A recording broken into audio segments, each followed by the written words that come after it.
Okay, this is a 3D mover installation for a ZScreen swinger from Cinematronix. Okay, first things first, unplug the wire. Just let it go.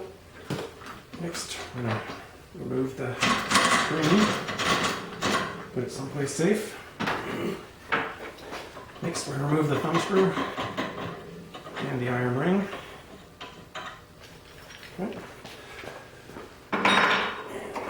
Remove the swinging rod.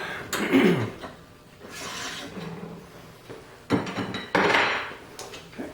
And then I need to remove this bracket. There's 3 cap screws on the back side here.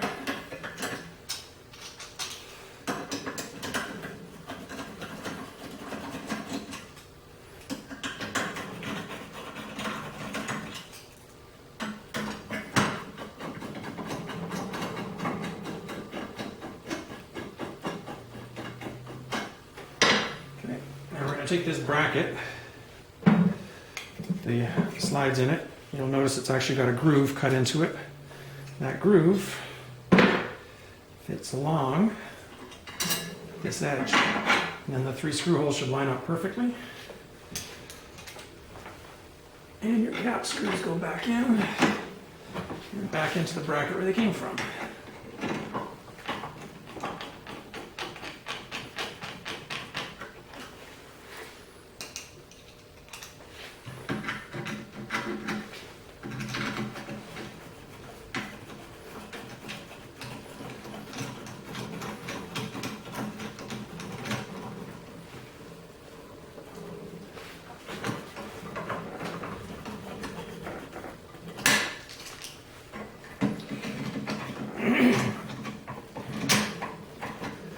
Okay.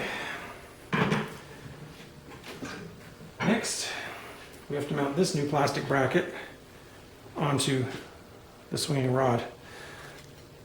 What happens is, the rod goes through the hole. Once you're almost lined up, you're going to look for this hole, and make sure they line up. And that's it.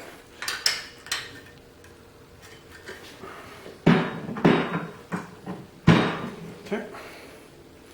Almost. Make sure you slide it in all the way. There we go. Okay.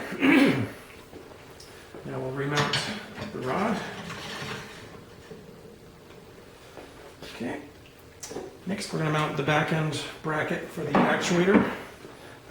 The brackets go like this. If you put it in this way, the actuator can't get into the bracket. So we're going to put the bracket facing forward like that. Cap screw, and we gave it the T-nuts, which fit into grooves on the back side of this plastic bracket.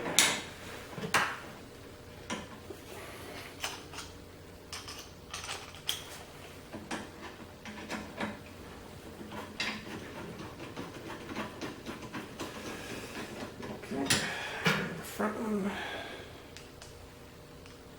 T-nut on the back side.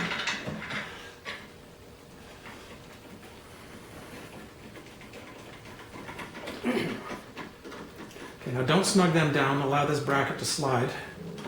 It's a little snug in the plastic for alignment purposes. Next we'll mount the motor. So, cotter pin, clevis pin, sorry, back, and one up the front. It's not going to reach.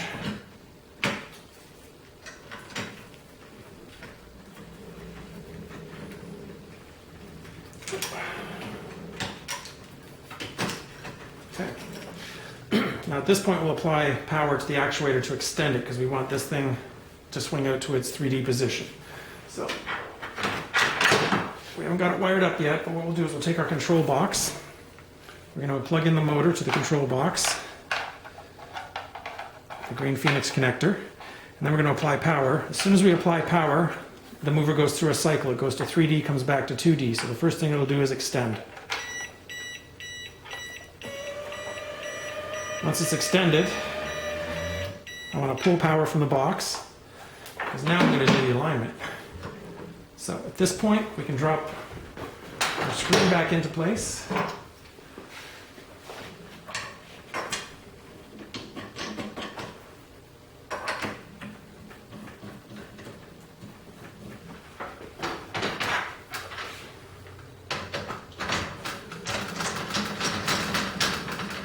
haven't got a projector here obviously, but at this point, this is where you're going to line the 3D screen back up with your lens, height, vertical, whatever length, distance. If it's too far out, move it. If it's too far in, move it around. Once you've got it set, what you do is come around this side, apply a little pressure. I'm pulling this in just now. I'm pulling this rod towards me just now because what it's doing is it's going to make sure that the 3D is at its upper limit, its extension limit. Okay, so we snug that one down. Now we'll reapply power to the box. And it'll cycle again. It's going to go out to 3D, which it's already in 3D, so you'll see it won't move.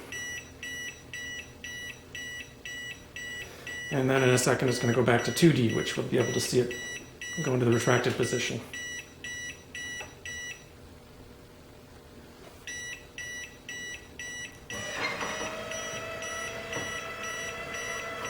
Okay, now verify that that clears your lens. If it does or doesn't, you're going to have to make some adjustments either way. But if that's it, that's it. You will now need to mount or tighten all the screws down properly, make sure everything's good there. The control box you can mount wherever you need. For it to retrieve a signal, we give you the DB15 cable.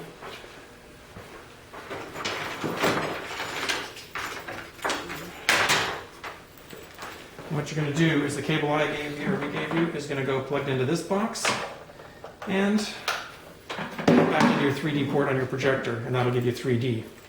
So, if you don't have the 3D port in your projector, let us know. I can get you a cable to tie into it. That's it.